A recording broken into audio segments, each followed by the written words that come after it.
Hey, y'all, you made it in. Welcome back to In Pursuit of Purpose podcast. I am your host, Obing. Season 2, I can say, is going wonderful. If you have made it here, you made it to the right place. Episode 5.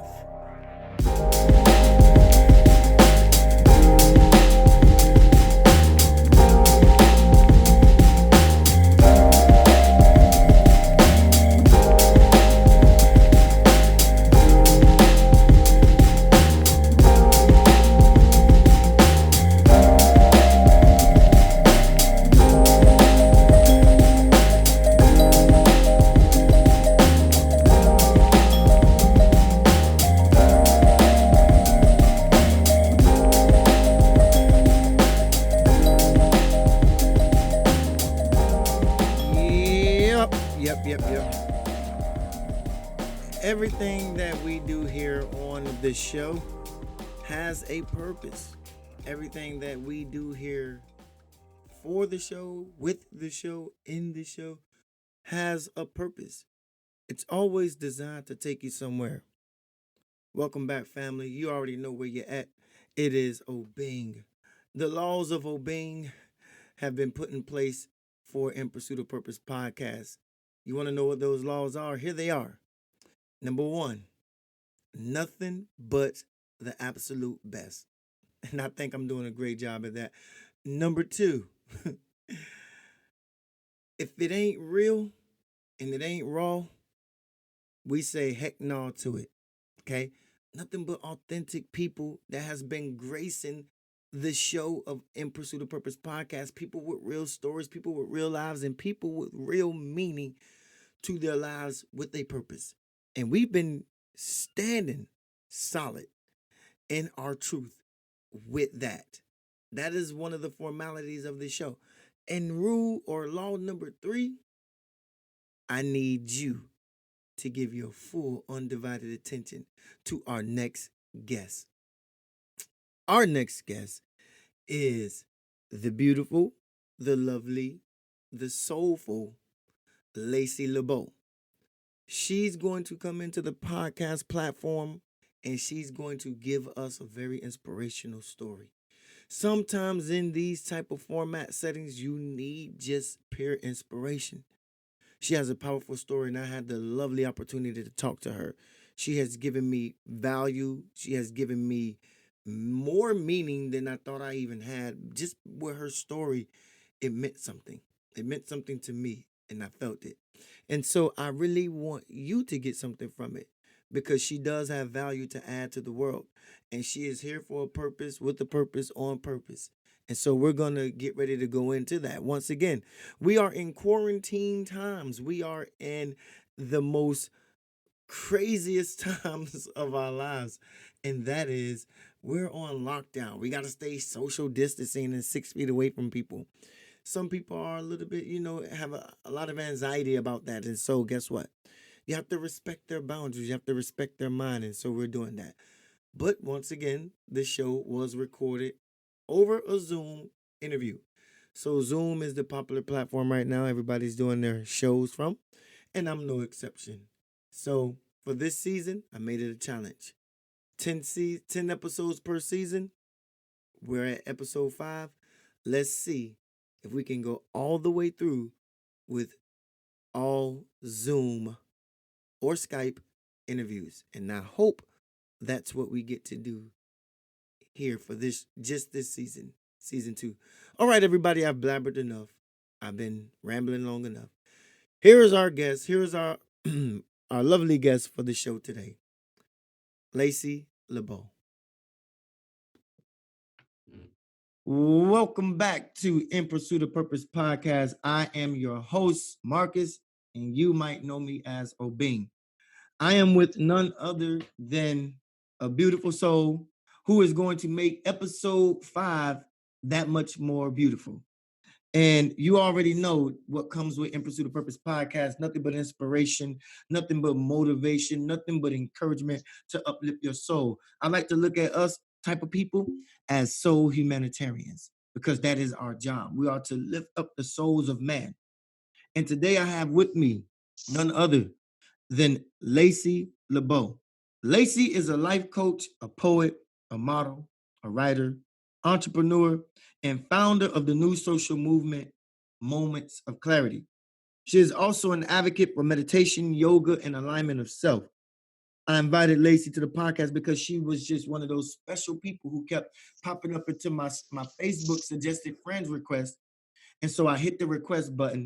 And sure enough, when I went into her page, she had everything that speaks to someone like me: upliftment, encouragement, inspiration. She was bringing that.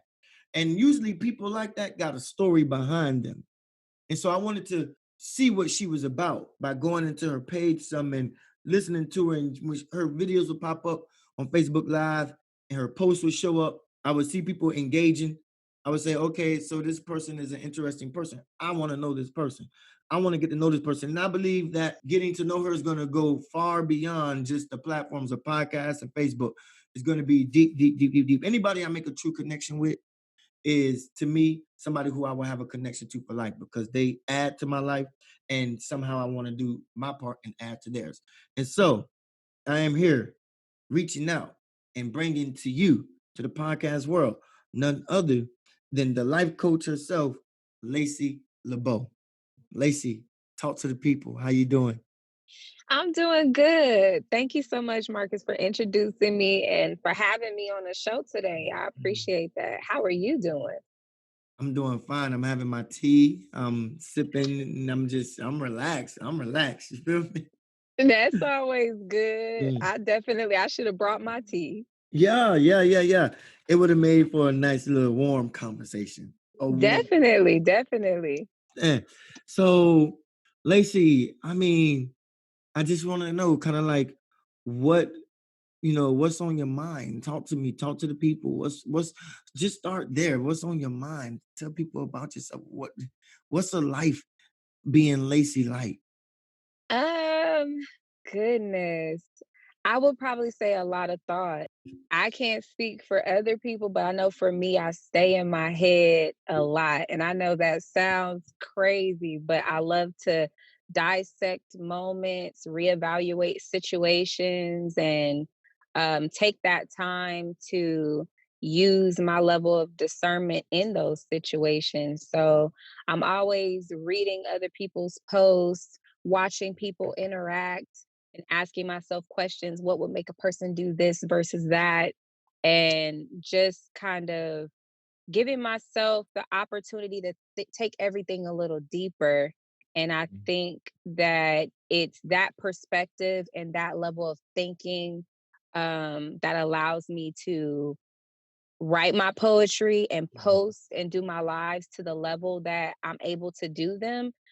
I would say that even when it comes to moments of clarity, what makes it unique to me is that a lot of speakers, they speak primarily to one sex over the other. They're either trying to boost the confidence or repair and heal one sex over the other. And for me, I do just as much work for the men as for the women. And for some reason, I'm able to understand both perspectives instead of coming off as I have a level of bias. And I think it's my way of thinking that's able to contribute to that. And it's an honor to be able to do that. Wow. You said that you speak just as much to one sex, both sexes, male and female. And I like to start right there, a little bit, go into that, open that up. How do men come off perceiving a woman in this in their type of space when you're speaking to them? How do how have you been experiencing men perceive you? When it comes to their level of perception as it relates to myself, I would say the males by far are probably my biggest supporters, which of course, listening to it, I can already hear women in my head saying right now, well, of course, you're a female, you're pretty, you're this. So, of course, you're going to have more male supporters. But when I say support, I mean to say that they engage, they open up and tell me things about themselves that some of them, a good portion of them, are not even comfortable disclosing to women in their lives, not necessarily relationship wise, but um, just in general, talking about fears, anxieties, insecurities, and seeing men open up to a level like that. And me being a woman who's also, of course, been in my own relationships and knowing that it doesn't come, that level of honesty doesn't come by that often. To see it manifest itself on my thread is an honor for me. Mm, And now it's starting to spread over to the women. They're starting to get a lot more comfortable with me. I mm, think that now we've gotten to a place where they're able to tell that my actions and everything I'm trying to contribute, all my energy is completely sincere. And it's not an opportunity to throw the women under the bus to gain more favor with the men, and not the reverse of that either. So now I'm able to have a nice balance of both masculine and feminine energy on my feed. And that's the best thing in this world, is to have, to be able to create a room of conversation, and no one is disrespectful to anyone else. No mm, one's tearing anyone down. And everybody is speaking from the highest level of understanding, and watching that play itself out. Sometimes now I don't even have to participate in the conversation. I just get to watch one man and one woman have a dialogue, and I watch and read every post. And then I tell them how proud I am that they're able to have that type of discussion without me having to interject and say, no low blows, or, and I used to have to do that. And now mhm, it's all love. And mm, that's the best thing in this world, is I don't have to assert myself on my page anymore. mhm, People are just respectful because they're developing a love for each other and a love for me as well. And I think mm, that's mm. the best thing I can ask for. I think Yeah, that's well, you're a life coach, and so you help people discover and figure out things in life, that it's like a blind spot when you're driving in the car. Some things,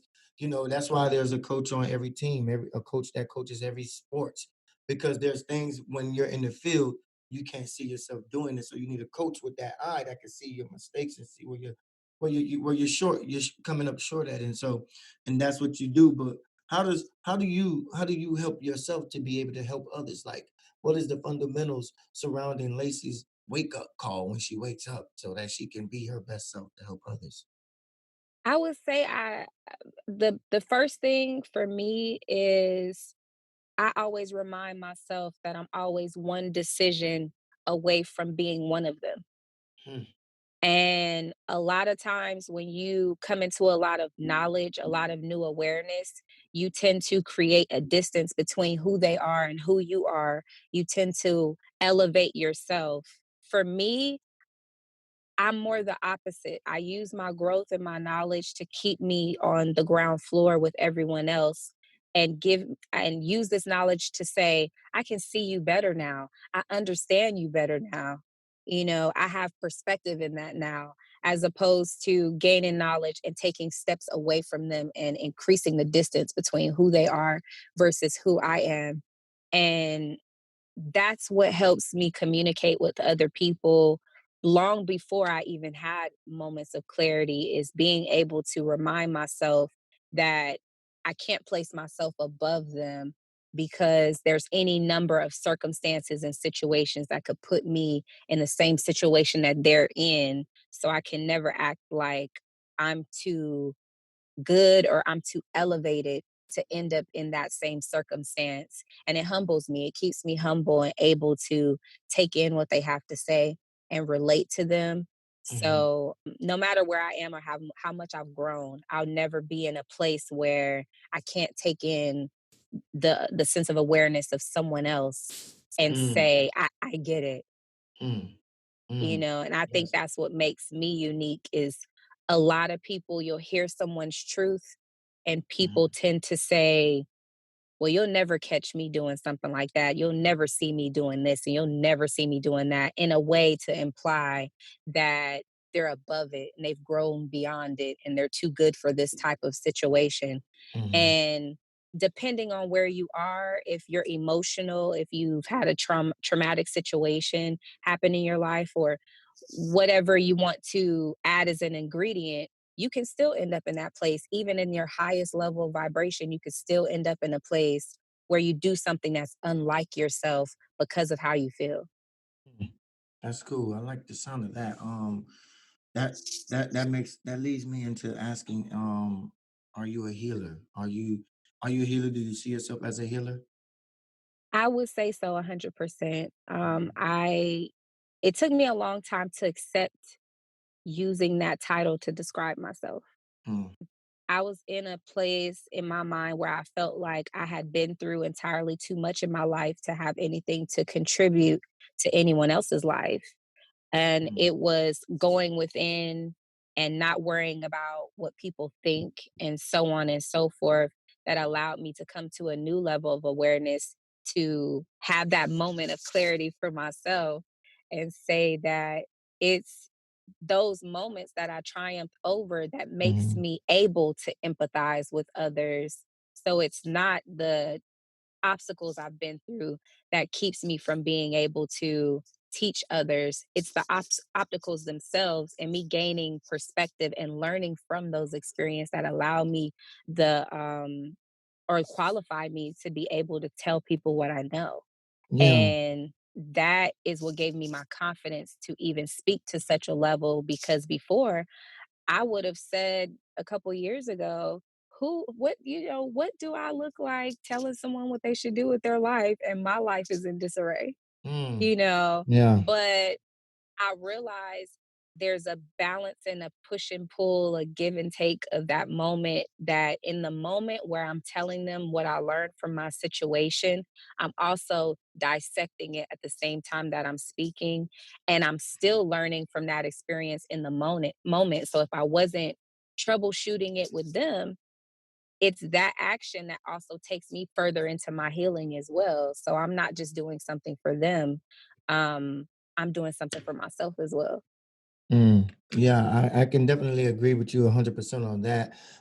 It's usually sometimes we have to come through pain in order to know how to administer, a boo-boo, like when your child gets a cut and, even though you can look at the cut on your child and you can say, oh, it's not that bad, but to them it hurts. So you kind of have this, what being a healer does, it allows you to be able to sympathize. It allows you to be able to sympathize with those who you don't you may not be the one who has been cut. You may not be the one who got abused, bruise, but to them that bruise really hurts. And so being a healer allows you deep compassion, and that comes from going through pain itself.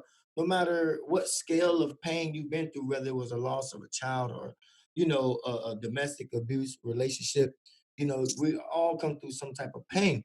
And so I want to go there and ask you, what kind of pain have you been through, or what kind of pain did you come through? Wow, goodness. I have a nice size cocktail of that of that actually. Mm, I would say the first blow of my life was realizing that my mother had multiple sclerosis. mhm, I was about 6 years old. Of course, at that age, I had no understanding or no awareness that that's what she had. My parents kept that very well kept under wraps.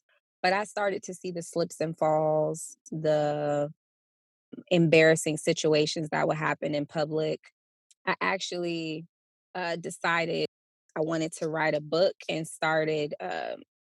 decided that I wanted to disclose some of these experiences. But there was a situation where I was in a grocery store. I was in a grocery store, and being a kid, I probably was maybe 7 or something of that nature.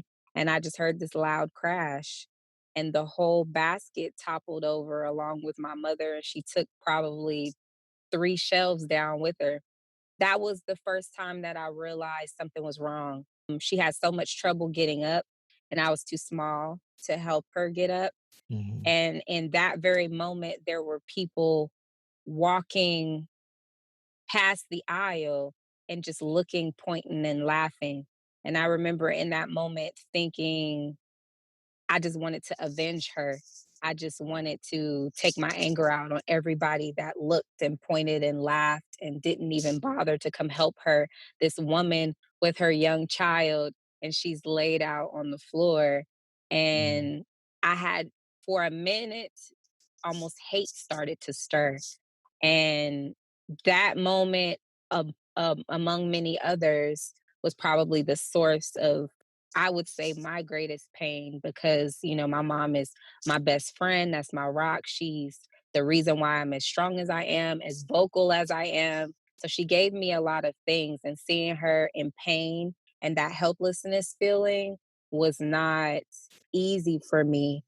And having to eventually remove her from the home years later and seeing how that affected my father and my brother and myself, it was really hard on us. We were definitely that picture perfect father mother with two children, one boy and a girl. It was practically a picket fence type situation until had that illness. And I spent a lot of years trying to dig myself out of that hole emotionally. And it's almost, it was extremely hard to take, I would say, because fast forward to 2018, I was diagnosed with the condition myself. And mm, that rubbed a lot of salt in a very old wound. So mm, picking myself up from that was, I know there's a lot of people who know people with cancer, leukemia, different types of cancer and so on and so forth. mm, And they know the devastation of watching someone they love in so much pain.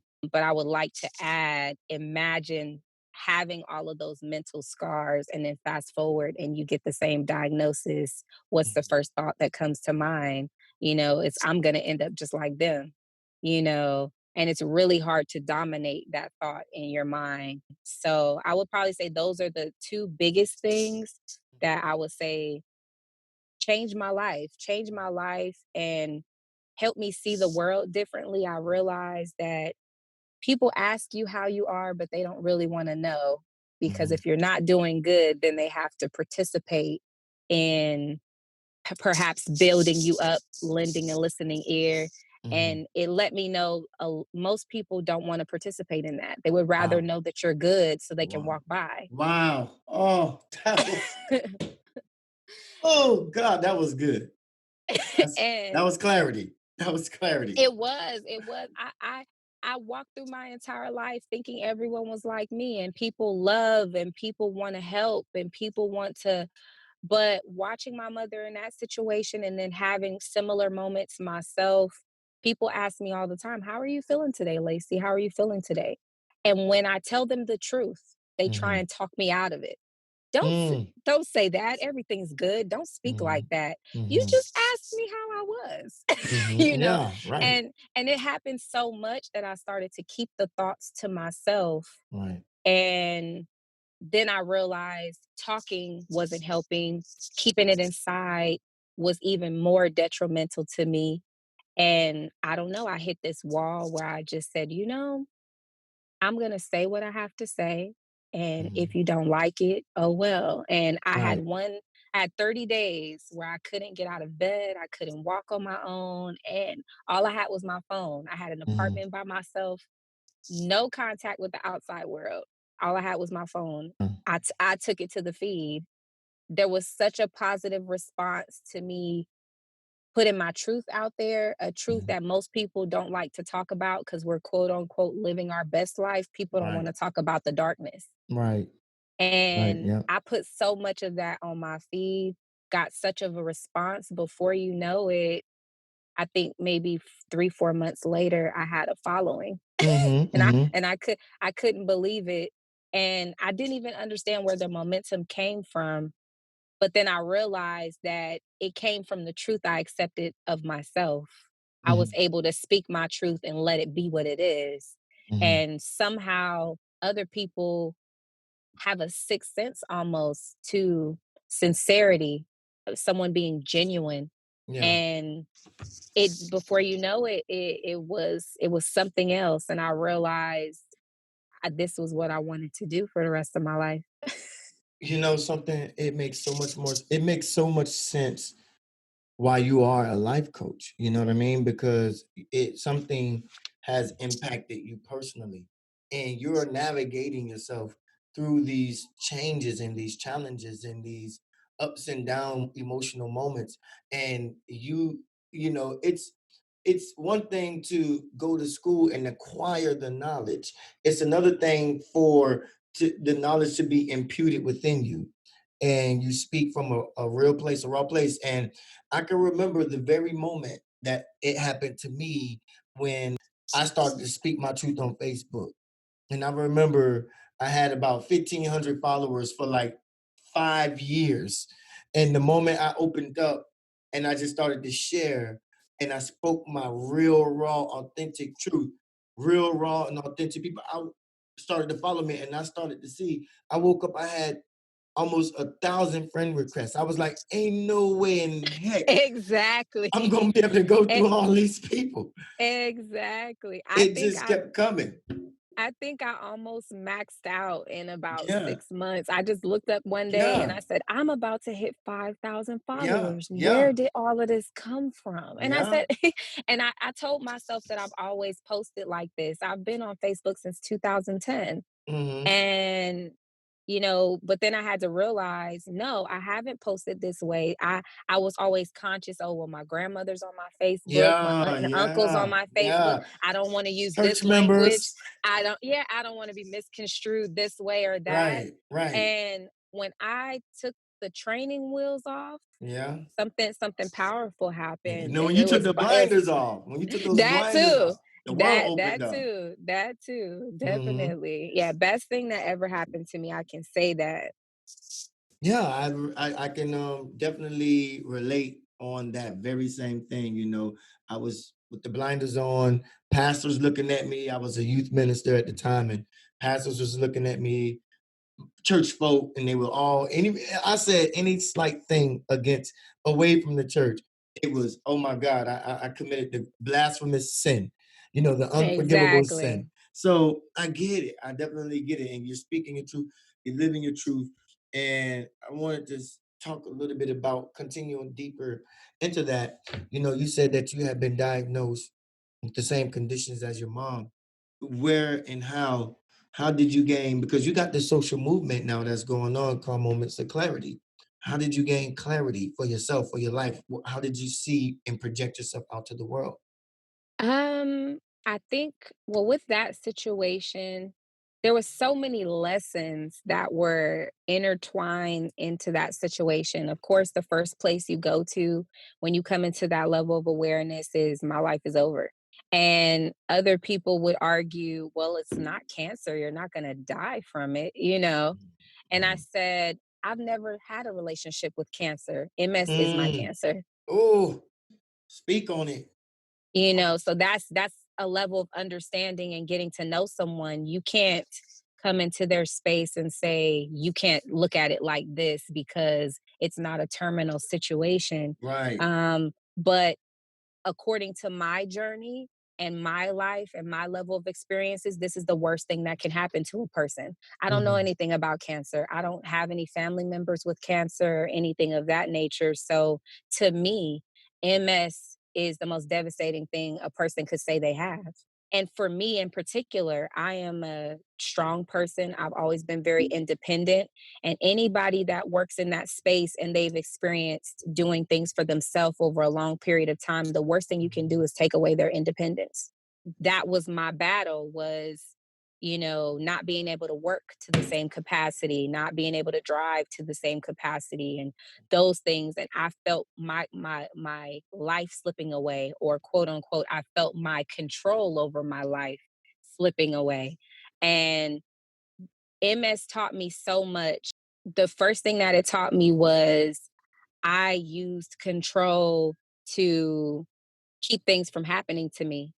And MS popping up into my life let me know that there were things out of my control, no matter how much I had my hands on the wheel. Mm. Wow. And So much clarity coming through. but accepting it was what made it so hard. I'm not a I can't person. I'm always, I can do this, I can do this, I can get up and I can push through. Anything is within my grasp in my mind. And I've operated on that way of thinking my entire life. Now, all of a sudden, I have to admit to myself there are things I cannot do, or things I can't go about executing certain things in certain ways. Saying I cannot do this for the first time was painful. And being able to accept that my life had to change Mm, and change my diet, my way of life, how I operate with other people, resting, listening to my body. The situation took me inside myself. mm, And I spent so much time trying to keep the exterior of me together. I wasn't doing enough work inside me. I wanted everybody to see that I still had every hair in its place, despite the fact that my mother was sick and my family was in disarray and all this stuff. As long as I had my car, my apartment, and each hair had its place, my face was well put together. mm, As far as everyone was concerned, my life was perfect. mm, And MS, in a sense, woke me up to say that you may look like everything is good, but you mm, haven't done the work yet. mm. Wow. And I came into a realization that there was so much related to my mother that I didn't express: anger of her being sick, me having to grow up too fast, uh, things that kids should experience. I kind of skipped over that and had to become an adult overnight. I had a lot of animosity about that, Mhm, and I had to do my work. I spent 2 years saying things, talking to my family members, saying the things that I held in because I didn't wanna hurt anybody's feelings, giving my pain a voice. When I got to the end of that, I would probably say, wrapping up 2019, I promised myself that that year, I said, "After I finish this year, I'm gonna have hard conversations with people in my family, tell them really what I think and really what I feel. No matter how it's going to affect them, I have to speak this. And whatever their response is to what I have to say, I'm leaving it in 2019. mm. Yes. I'm no longer going to go back and talk about all these pains I've been through. 2020 is going to be a new day. It's about me moving forward, not reflecting on the past. And I'm a strong advocate, and I say this on my lives all the time. If you can't keep your promises to yourself, you can't keep promises to other people. So when you set a goal for yourself and you give yourself your word, you're going to follow Mhm, through and keep your promise. mhm. And I did that. When we celebrated New Year's going into 2020, I don't want to talk about daddy issues. And, Right. the only time I bring up any of that is when I'm in my live and I want people to know I've been there, Yeah. but I don't talk about it in the context of this is why something's wrong with me. Because there's nothing Mhm. wrong with me anymore. I've Right. made my peace with that and I've Ah, let it go. mm. That you answered basically a question I was going to ask. How was your pain?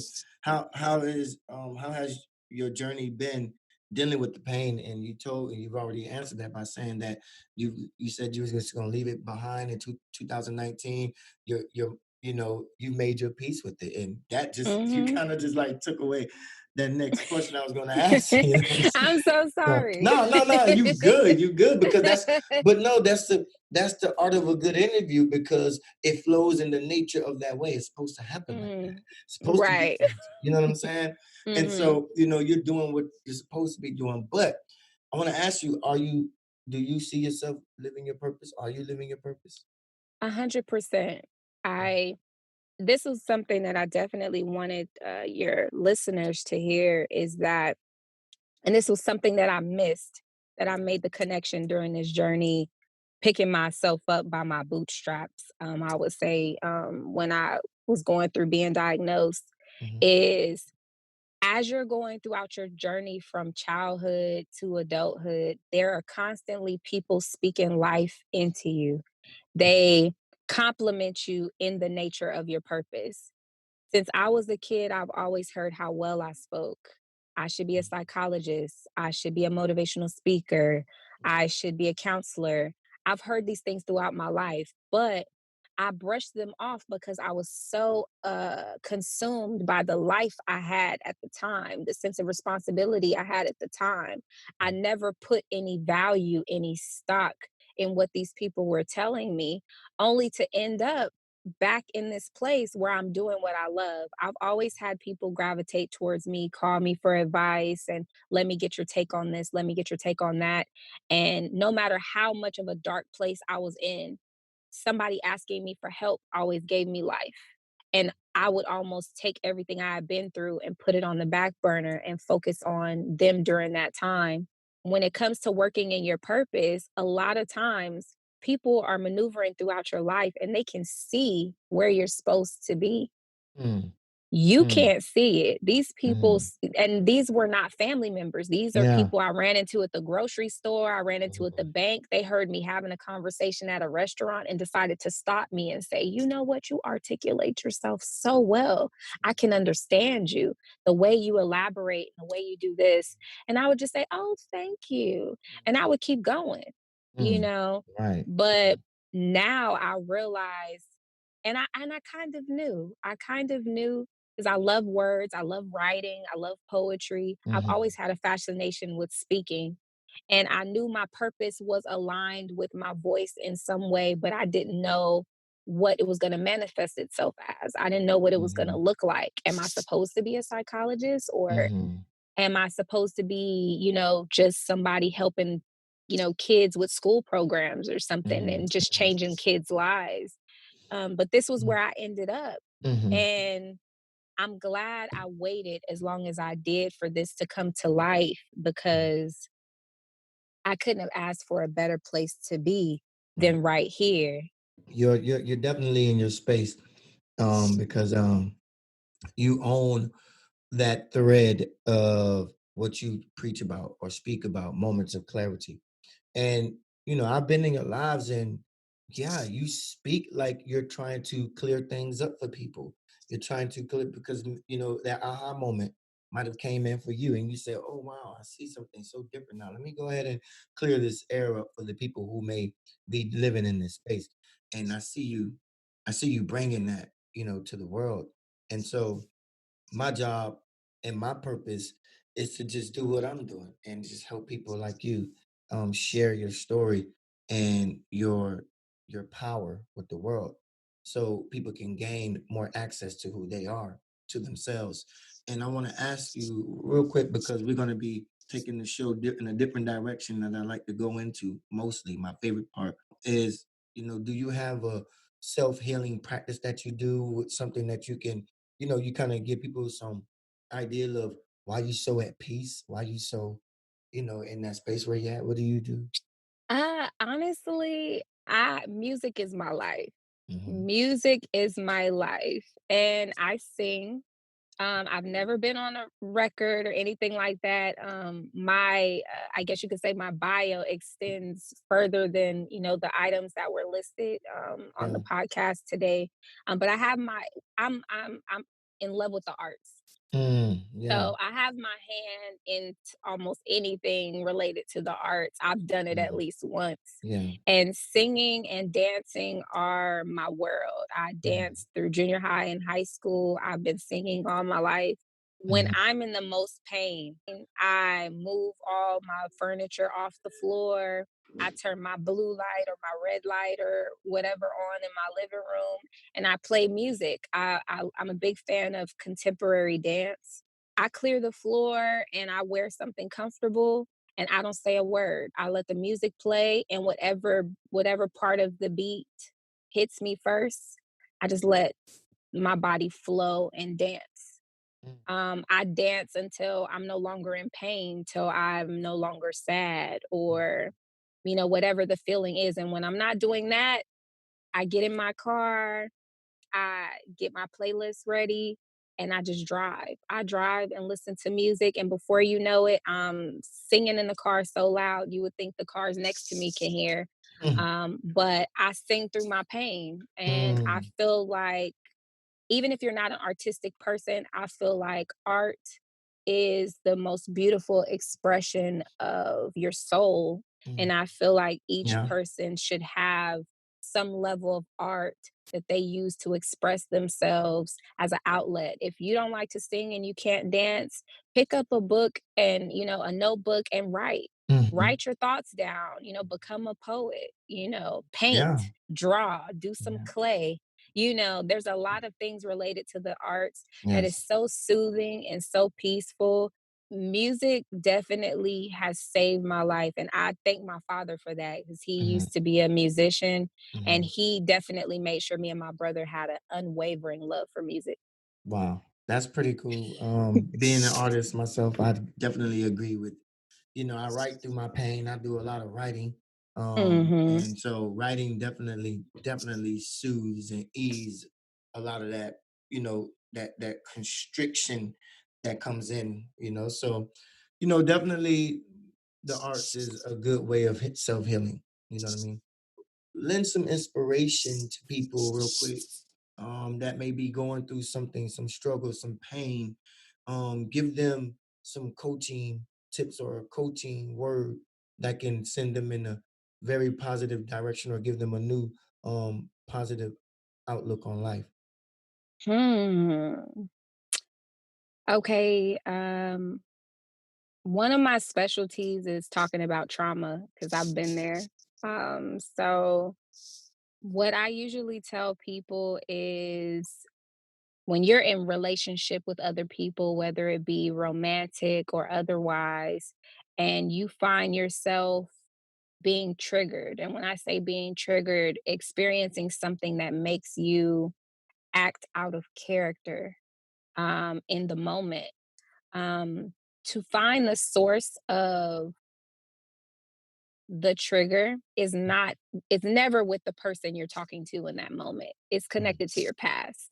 Mm-hmm. And so to ask yourself the question and say, when I was young, who made me feel the same feeling? Like if you're having a conversation with someone and you feel like this person is accusing you of being a liar, this person is betraying your trust, or you feel like you're being abandoned, ask yourself, who was the first person that made you feel like you were being left behind? Mm-hmm. And if you can identify that person, if you can identify that experience, you can identify the source of your pain. And if you can identify the source of your pain, you can go back and you can heal it by being able to identify it. But you first must be able to conquer being honest with yourself because there's a lot of people who are still trying to convince themselves that nothing in their childhood is still uh, taking root and giving life in their life today as an adult. And I'm here to tell you, you may not see where it's showing up in your life, but I promise you it's there. And it's the people that's outside of yourself that experience it way more than you could know. And doing the work within yourself and going and back and looking at those things not only makes a peaceful life for yourself, but it helps you be a peaceful person and a more positive person for the people around you. Mhm. That's good. I would go with that. So let me ask my favorite three questions I like to ask. And then Okay. I just kind of want to know a little bit for myself personally. What is driving you to be great? What drives Lacey to be great? Oh, wow. In this specific situation, I would say MS has done a lot in my life. It helped me realize that a regular 9 to 5, Mm, I'm just a number. mm, I went through the leave process and all of that, and realizing how fast, after so many years I put into a specific job, how quick they were comfortable with tossing me aside, let me know that I didn't want to be connected with anything that was not going to serve me. And I mhm, spent a lot of time trying to force my body to conform to the rules of this particular job, and mhm, I realized that I need to stop forcing my body to fit mhm, the job, and I need to make sure the job fits my body. mhm, So doing something that allows me to stay peaceful, allows me to do what I love and help others, and still provides me with the space to make sure I'm in the best health and abundance and quality of life is what drives me. I mhm, need to be able to do what I love, no more doing jobs that I hate just mhm, because I'm in the search of monetary mhm. gain. Right. I want to be able to give something more valuable than money. Mhm. And I need to be able to maintain my peace of mind in that space and my health in that space. Mhm. So that drives me every day. I fight for this to do this not only because I love it, but it's the best thing for me and my well-being as well. Wow. Wow. Yeah, that's pretty cool. That's pretty good. Yeah, keeping that thought pattern going. With these three questions of mine, I like to keep asking. I just want to say, who inspires you? Then, who's your biggest inspiration? My mother, hands Mm, down.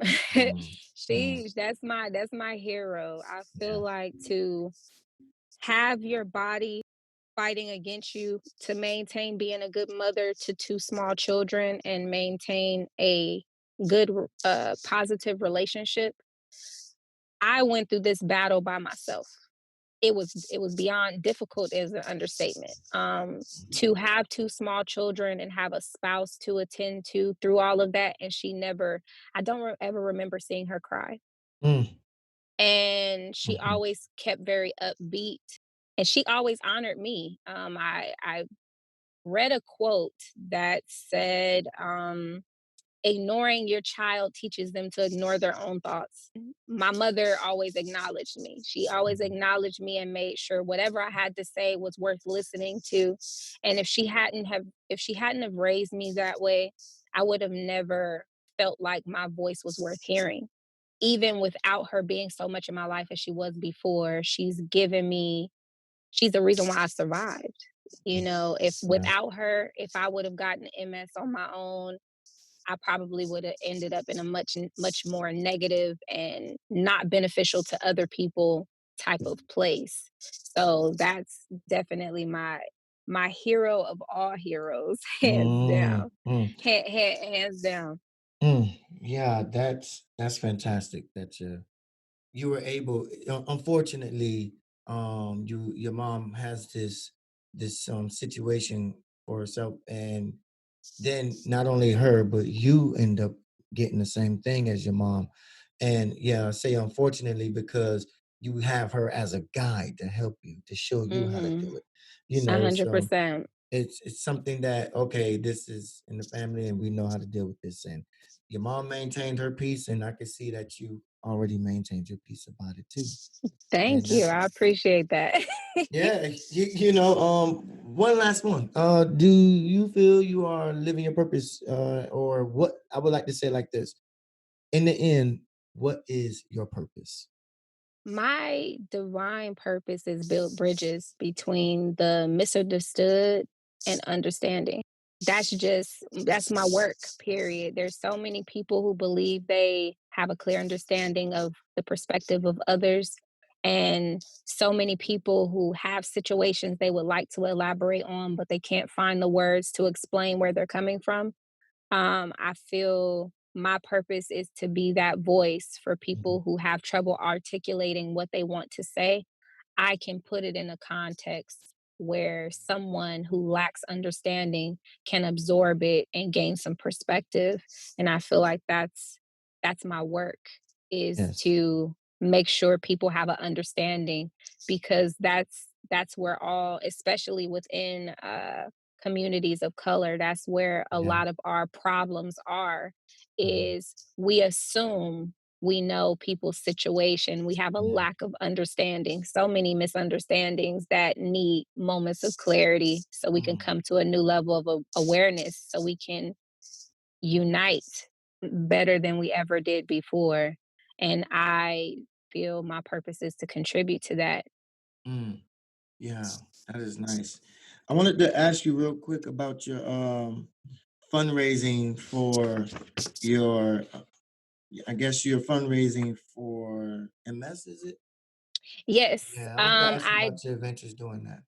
I do it every year. Mhm. March is actually, which that you could only imagine my face when I saw March was MS Awareness Month, and it's also the month of my birthday.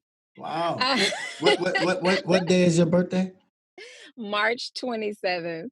Okay, I thought. So Okay. yeah, March is MS Awareness Month, and they also do a walk for MS awareness, which I participate in every year. I like to Good. raise money for research throughout the year, but I tend to focus a lot more on the walk because I can invite people out, and every Yeah. year I do the walk, so I like to post and tell my story and invite other people out to, come walk with me for the MS awareness. So Mhm, it's something that's very dear to me, of course, because of myself and my mother. So it's mhm, something I'm very passionate about. mhm, But I like to give other people the opportunity not just to learn more for themselves if they have MS themselves, but mhm. it's a similar situation to any other condition. When one person has it, the family has it. So I like to put